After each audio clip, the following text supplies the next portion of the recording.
అన్నిటికంటే కూడా నా ఫిల్మ్ జానీ ఫెయిల్ అయినప్పుడు, ఫ్లాప్ అయినప్పుడు సత్యం ఒప్పుకొని తీరాలి, తప్పించి కూడా కుదరదు.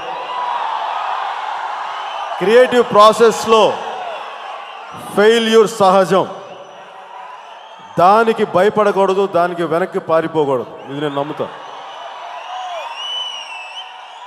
మా అన్నయ్య గారు ఆ రోజు నాకు చాలా బాధపడారు. అరే నువ్వు సరిగ్గా ఇంకా కష్టపడి ఉంటే బాగుండేది. కష్టపడ్డాను కానీ అది ఒక సరైన దారిలో, సరైన విధి విధానంలో కష్టపడలేదేమో ఇప్పుడు ఆలోచించుకుంటే అర్థమవుద్ది. కానీ తెలుసు ఏది అవివేకంతోనో అజ్ఞానంతోనో చేయలేదు. తెలిసి ఆ రోజుకి ఆ దొరికిన పందాన్ని, ఆ దొరికిన సపోర్ట్ని పెట్టుకొని చేశాను. ఈ పర్టికులర్ సినిమాకి మా అన్నయ్య గారికి కమర్షియల్ సినిమా చాలా ఇష్టం. అన్నీ ఉంటూనే, అన్ని విలువలు ఉంటూనే ప్రతి ఒక్కరిని ఆలోచించే సినిమా కావాలని కోరుకుంటారు. అది ఈ సినిమా వద్దని, అందుకు ఆయన్ని ముఖ్య అతిథిగా నేను కోరుకున్నాను, అన్నయ్య గారు రావాలని చెప్పేసి. ఎందుకంటే పోయినసారి జానీలాగా ఇది డిసప్పాయింట్ చెయ్యను అన్న ఒక నమ్మకం ఉంది నాకు.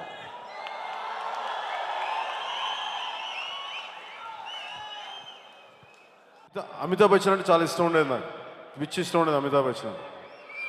అలాంటిది మా అన్నయ్య హీరో అయిన తర్వాత నాకు అన్నయ్య ఒకరికి కనిపించేవాళ్ళు హీరోగా. అలాంటిది నన్ను అన్నయ్య ఒకరోజు